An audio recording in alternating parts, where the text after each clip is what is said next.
Hello, everyone. Welcome to day 242 of Reseller Reflections, a day in the life of a full-time reseller supporting her family. It is Wednesday, February 5th, 2025, and we met our sales goal today. Woohoo!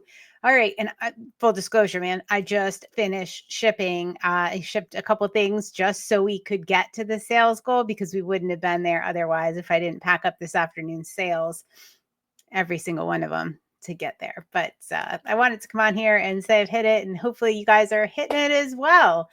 So tonight I want to talk about one of my favorite topics, and I don't really talk about it. I don't think I talk about it enough, and that is streamlining, simplifying, because things get out of control real fast. And, those of you that have been watching this since last year know that I streamlined a lot of my business last year. I cut out a lot of things. And, I think we're all in that position. The pumpkin plan was kind of the thing that started me up on this. And then this week we recorded an episode about Shopify and Shopify apps, and do you need a website for your business and how you can use that to your advantage.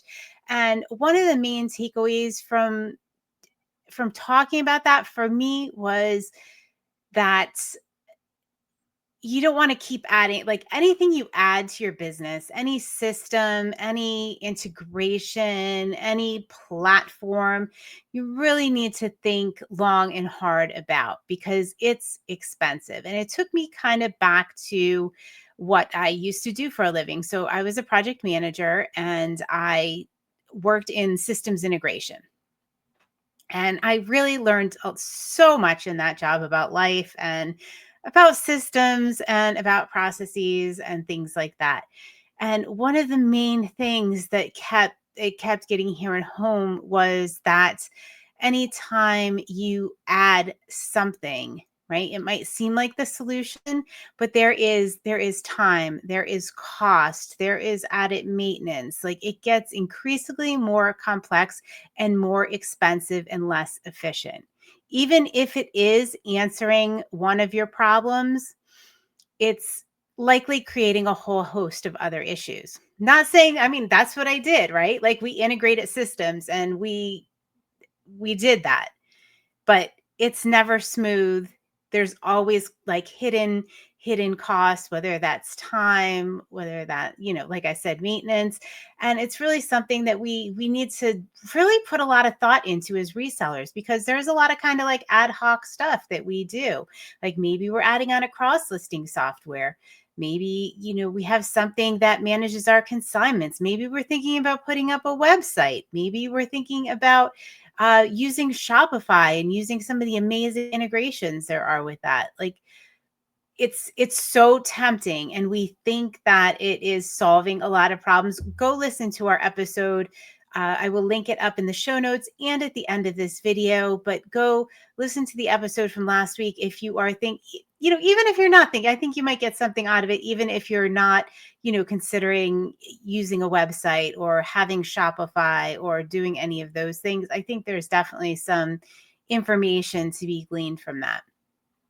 But I just really want to start thinking more about this. And yes, Jason, we're going to have to redo the pumpkin plan, because I confessed in that episode that I still have not gotten rid of the furniture piece of my business.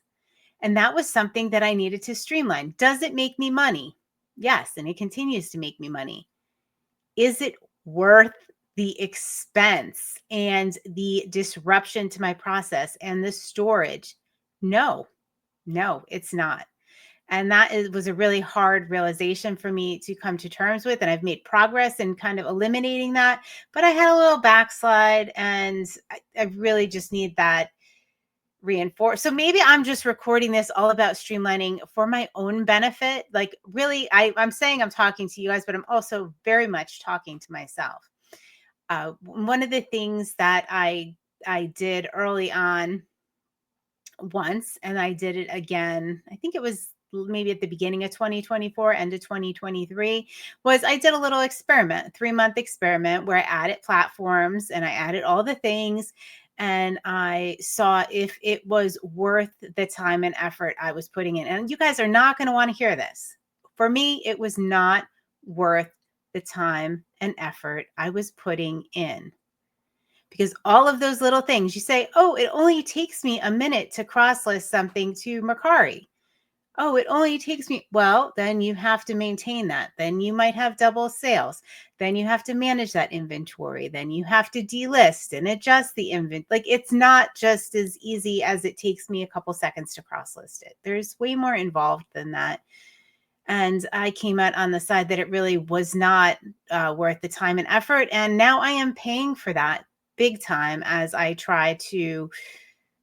as I move and coordinate all of those pieces into Vendu and cross listing and getting my inventory cleaned up. And it's costing me a lot of time and effort. And yeah. All right. So consider, I know it's a hard pill to swallow. It's a hard thing to look at. That is why it was only Jason and I at the end of the pumpkin plan book, because looking at these things sucks, because we think we've solved a major problem. We think we have this, the next best thing and the solution. And a lot of times it isn't the solution. And it's a lot more cumbersome than we want to admit to others and to ourselves, which is why our mastermind and book club are so great, because we can go ahead and we can say those things to each other and not get upset or offended. And we're all walking the walk and doing the things and living life as resellers. Is Shopify worth it? Is having your website worth it? Some cases, yes, some cases, no, but it really helps to have people around you that are, doing all different things, but familiar with the process and can say, you really need to focus in on what's working for you. All right, so those are my thoughts on streamlining. My desk is all streamlined. I am reset to zero, and joining me on the Reset to Zero challenge are Jill of Rusty Truck Relics, Jason the Sandy Swapper, Judith R, Pam of Whimsy and Such, Becky of Becky Consigns, Lee of Lee Phillips 4191, and Vanessa the Diabetic Reseller. I believe Carmen of Northern Bargains has joined us, but I just need to confirm that with her. And also Shar of Fabulous Flamingos. All right, guys, have a great night. I will see you on day 243. Night, night.